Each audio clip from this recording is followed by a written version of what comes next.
کہ کچھ بھی نہ بچے اور لوگ پھر پروگرام اس پر نہ کریں کہ محسن نقوی کے ساتھ ملاقات کیا ہوئی ہے، اس پر کریں کہ جو کہ ہم کر رہے ہیں کہ انہوں نے کیا کہا.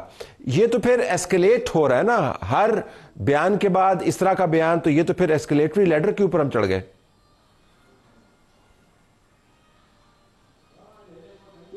بظاہر ایسا ہی لگتا ہے کہ یہ ایسکلیٹری لیڈر پر جا رہے ہیں، لیکن میں آسما کی بات سے اتفاق کرتا ہوں کہ گنڈاپور صاحب جو ہے وہ مختلف سمتوں سے دباؤ کا سامنا کر رہے ہیں. وہ کسی زمانے میں وہ رقص بسمل کی بات کرتے تھے. میرے خیال میں مناسب ہوگا کہ گنڈاپور صاحب ایک تنے ہوئے رسے پر ناچ رہے ہیں جس میں کسی بھی وقت بندہ نیچے گر سکتا ہے کھائی میں. تو وہ بیان بازی کے حد تک تو یہ بات درست ہے، لیکن آپ کو بھی یاد ہوگا کہ پچھلی بار جب یہ آئے تھے 24 نومبر کو، تو وہ ادھر نہیں آنا چاہتے تھے ڈی چوک. آپ کے علم میں ہے کہ کس طریقے سے بشرا بیگم نے وہ پورا جو ہے وہ ایک طرح سے شو جو ہے وہ چرایا، اور ان کے درمیان تعلقات خراب بھی ہوئے. اور میری معلومات تو یہ ہے کہ اب جب یہ بات ہو رہی ہے کہ وہ واپس آ رہی ہیں یہاں پر بنی گالا، تو اس کی ایک اہم وجہ یہ بھی ہے کہ ان کے تعلقات جو ہے گنڈاپور صاحب کے ساتھ، جن کی جپی اور پپی پر خان صاحب کافی ناراض ہوئے ہیں، تو ان تمام چیزوں کو وہ بیلنس کرنے کی کوشش کر رہے ہیں. لیکن مجھے نہیں لگتا کہ اس دفعہ یہ جو بات کر رہے ہیں کہ جی وہ ماتھے پہ گولی ہوگی اور فلاں ہوگا، میرے خیال میں یہ ہوائی فائرنگ ہے. ٹھیک. میں نے دیکھ رہا تھا کہ منیر فاروق صاحب آپ کی جپھی والی بات پر مسکرائے، ان کو جپھی والے لفظ کے اوپر جو ہے وہ ہنسی آئی. منیر صاحب ذرا واپس آئیے گا. سولنگی صاحب کا ماننا یہ ہے کہ یہ پہلے ان کا جو ریکارڈ ہے وہ اتنا درست نہیں ہے، لیکن اس ریکارڈ کے اندر ہمیں شامل کرنا پڑے گا جس وجہ سے بھی وہ ڈی چوک پہنچے. ہنگامہ انہوں نے کروایا اور ہنگامے کے اندر ان کا نام ہے، ان کے اوپر کیسز بنے ہوئے ہیں، اور جو لوگ یہاں پر مارے گئے وہ ریاست کے متھے لگاتے ہیں اور اس کو اون کرتے ہیں، ان کے گھروں میں جا کے کمپنسیشن دیتے ہیں، ان کے بھائی بشرا کے ساتھ جا کر وہاں پہ کام کرتے ہیں. تو ان اے وے انہوں نے اپنے آپ کو اس خونی کیوس سے علیحدہ نہیں کیا، اس کو اون کیا ہے انہوں نے. تو جب آپ اون کر لیتے ہیں تو اگلی مرتبہ جب آپ بات کرتے ہیں تو پھر دھمکی نہیں ہوتی. اس کو سنجیدگی سے لینا چاہیے. نہیں پہلا تو اس کا جواب دے دینا، پھر اگلا سوال بھی آ رہا ہے. گو ہیڈ. طلعت صاحب، مجھے جپھی سے زیادہ پپی کے اوپر ہنسی آئی. if I could picture it تو وہ ذرا عجیب ہی لگے گا. لیکن اگر میں اس کو ذرا مزید آگے بڑھاؤں جو آپ نے سوال کیا ہے، دیکھیے جو اس وقت ایشو ہمارے سامنے ہے، گنڈاپور صاحب نے دھمکیاں وہ ایسے جو جوہری بیانات ہیں وہ پہلے بھی دیتے رہے ہیں، لیکن گنڈاپور صاحب جس طرح میرے باقی دو سینئرز نے کہا کہ وہ مسائل کا شکار بھی ہیں، لیکن ان کے حوالے سے جو پاکستان کی اسٹیبلشمنٹ ہے وہ بھی شاید اسی چیز کا انتظار کرتی رہتی ہے کہ وہ جو ایسکلیٹری لیڈر ہے اس کے اوپر گنڈاپور صاحب کس تیزی سے اوپر جاتے ہیں. اور شاید آخری دفعہ جب وہ تشریف لائے تو کچھ چیزیں آؤٹ آف سلیبس پاکستان کی اسٹیبلشمنٹ کے لیے بھی ہو گئی، شاید کچھ چیزیں سرپرائزنگ محسن نقوی صاحب کے لیے بھی ہوگی، کیونکہ محسن نقوی صاحب کو یقین تھا کہ یہ سنجانی جائیں گے اور وہاں زیادہ سے زیادہ بیٹھ جائیں گے.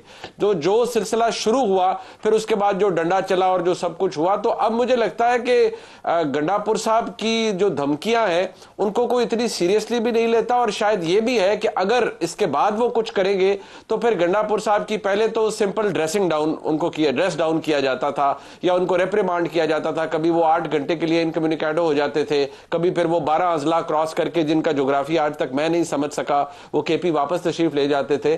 لیکن اس دفعہ شاید اس سے کچھ زیادہ ہو. تو گنڈاپور صاحب کو بھی اس بات کا اندازہ ہے. باقی دیکھیے، میں جیسے آپ کے پروگرام میں بیٹھا ہوں، بڑھ کے تو 4 میں بھی لگا سکتا ہوں، لیکن مسئلہ یہ ہے کہ when push comes to shove تو پھر ادھر کیا ہوتا ہے وہ تو ایک انچارٹڈ ٹیریٹری ہے. پھر جی، ہمیں آسما سے یہ فن سیکھنا ہوگا کہ جب ان کو ہنسی آ رہی ہو تو اس ہنسی کو قابو کر کے بالکل منہمک کیسے نظر آئیں. آسما ذرا اس کے اوپر واپس آئیے گا. کہ یہ جو ہنگامے والا بیانیہ ہے ہمیں یہ بھی ماننا پڑے گا کہ ہنگامے والا بیانیہ پھیلا ہے. اسلام آباد کے اندر قتل عام ہوا، یہ بیانیہ پھیلا ہے. ہاسپٹل کے اندر گنجائش ختم ہو گئی تھی. بی بی سی کی وہ نہ جانے کس قسم کی سٹوری تھی، وہ ہمارے پاس ایسی سٹوری ہے تو اس کو آپ ردی کی ٹوکری میں ڈال دیں، لیکن بی بی سی نے وہ چلائی اور وہ بڑی سٹوری چلی. پھر ہم نے یہ بھی دیکھا کہ یہ چیزیں پک ہوئیں، بین الاقوامی میڈیا نے اس کو پک کیا، الجزیرہ نے اس کو پک کیا، پھر اب یہ واشنگٹن کے اندر ریزونیٹ کر رہی ہیں. تو یہ جو بیانیہ ہے کہ ہم محصور ہیں لہٰذا ہم گولی چلائیں گے، یہ بیانیہ اب یہی بیانیہ خیبر پختونخوا سے آئے گا. اس کے علاوہ ڈریسنگ ڈاؤن وغیرہ جس کا منیب ذکر کر رہے ہیں شاید اس کا اتنا اثر نہ ہو. Your take. بالکل طلعت صاحب، دیکھیے اس میں پاکستان تحریک انصاف کی کامیابی سے زیادہ میرا خیال ہے کہ آپ کو یہ ماننا پڑے گا کہ حکومت کی اور جو حکومتی اتحاد ہے ان کی ناکامی زیادہ ہے. اس کی وجہ یہ کہ یہ بکا اس وقت جب کہ آپ کے پاس ایکسیس ٹو انفارمیشن نہیں تھی. اگر پوری انفارمیشن ہوتی تو شاید اس طرح کا بیانیہ جو جھوٹ کے اوپر تھا، جس میں سینکڑوں لوگ مارے گئے تھے اور گھنٹوں فائرنگ ہوئی اسلام آباد کے اندر، اسلام آباد کو غزہ کی طور پہ جو ہے وہ شو کیا گیا، یہ بیانیہ کبھی نہ بکتا اگر حکومت اس کے اوپر ایکٹیو ہوتی، اس کے اوپر اس کو کاؤنٹر کرتی. دوسری طرف دیکھیے ایک اور بیانیہ بھی جس کی بات کرنے کی ضرورت ہے اور نہیں ہوتا، وہ ہے کرم کا اور بارہ چنار کا، جہاں آج کی خبر ہے کہ 100 کے قریب بچے جو ہیں ان کی تعداد مرنے والوں کی 100 ہو چکی ہے. وہ ان کے پاس دوائی نہیں ہے، ان کے پاس غذا نہیں ہے، ان کے پاس کھانے کو چیزیں نہیں ہیں، وہ اپنے گھروں کو نہیں پہنچ سکتے، اسٹوڈنٹس نہیں جا سکتے کیونکہ ان کو مار دیا جاتا ہے کسی بھی وجہ سے. لیکن کیا آپ کو لگتا ہے کہ کسی کو کوئی اس بیانیے کے اوپر بھی بات کرے گا کہ وہ بھی اسی ریاست پاکستان کے شہری ہیں، ان کو کیوں جینے کا حق نہیں ملتا؟ ان کے پاس یہ آزادی تحریک یعنی متحرک ہونے کی، اپنی جگہ سے دوسری جگہ جانے کی تحریک، یہ ان کے حق یہ ان کے پاس کیوں نہیں ہے؟ تو اس بیانیے کو بھی تو کوئی بیچے، اس بیانیے پہ تو کوئی بات کرے. یہ ریاست کی کمزوری ہے. انفارچونیٹلی یہ ہماری ریاست کمزور ہو چکی ہے. اس طرح کے بیانیوں کے اوپر سیاست تو ہو رہی ہے لیکن کوئی یہ بات نہیں کرتا کہ جو اصل کہانی ہے اس وقت جو المیہ جنم لے رہا ہے پارا چنار کے اندر، اس کو دکھایا جائے، اس کے اوپر بات کی جائے اور اس پہ بتایا جائے کہ کہاں ہے صوبائی حکومت، کہاں ہے اس وقت. آپ یہ فرمائیں، یہ بڑا دلچسپ زاویہ ہے، یہ بڑا دلچسپ زاویہ ہے. اور اگر آپ یہ نوٹس دیکھ سکتے ہیں جو میں نے اپنے پاس لکھے ہوئے ہیں تو اس میں میں نے 3 لفظ لکھے ہوئے، کرم کا دباؤ.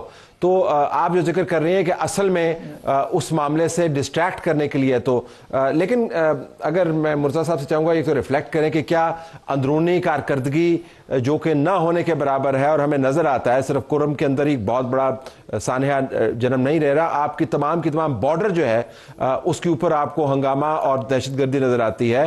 اس بارڈر کے پار آپ کو افغانستان کے اندر دہشت گردوں کے ٹھکانوں پر حملے ہوتے ہوئے نظر آتے ہیں. یہ اسٹریٹجک ایشوز ہیں جس سے پاکستان کی سلامتی براہ راست متاثر ہوتی ہے. لیکن چیف منسٹر جو ہیں وہ ایسے انٹرویوز دیتے ہیں تو دباؤ کو ڈیفیوز کر رہے ہیں یا کیا کر رہے ہیں؟ دیکھیں جزوی طور پر تو ایسا ہی ہے کہ دباؤ کو وہ ڈیفیوز کر رہے ہیں، لیکن میں یہ کہوں گا کہ جتنا ان پر دباؤ ہونا چاہیے خیبر پختونخوا میں جہاں پر 2013 سے ان کی حکومت ہے، میرا خیال ہے کہ کوئی 10% بھی ان پر دباؤ نہیں ہے. اگر اسی طرح کا ماحول پنجاب میں ہوتا جیسا کہ ابھی خیبر پختونخوا میں ہے کہ 100 سے زیادہ لاشیں پڑی ہوں اور کئی 100 جو ہے وہ زخمی ہوں اور وزیر اعلیٰ پنجاب اگر دوسرے صوبوں پر چڑھائی کر رہے ہوں تو جو ریئل اپوزیشن ہے وہ کیا کرتی؟ اس وقت بدقسمتی سے خیبر پختونخوا میں اور جو جماعتیں ہیں جیسے کہ عوامی نیشنل پارٹی ہے، JUI ہے، پیپلز پارٹی ہے، ایک تک مسلم لیگ نون ہے، انہوں نے اس حکومت کی جو کارکردگی ہے خیبر پختونخوا کی اس پر کچھ نہیں کیا. وہاں آپ حالات دیکھیں گورننس کے، وہاں کے اسکینڈلز دیکھیں تو وہ ابھی تک کافی کچھ کر چکے ہوتے. تو میں سمجھتا ہوں کہ جتنا دباؤ ان پر ہونا چاہیے تھا وہ نہیں ہے، لیکن جو تھوڑا بہت دباؤ ہے وہ ایک تو ان کی اپنی جماعت کی طرف سے ہے کیونکہ بہت سارے امیدوار ہیں وزارت اعلیٰ کے، اور ساتھ ہی جو تھوڑا بہت دباؤ ہے تو پھر اس کی جو نکاس ہے وہ ادھر کرتے ہیں.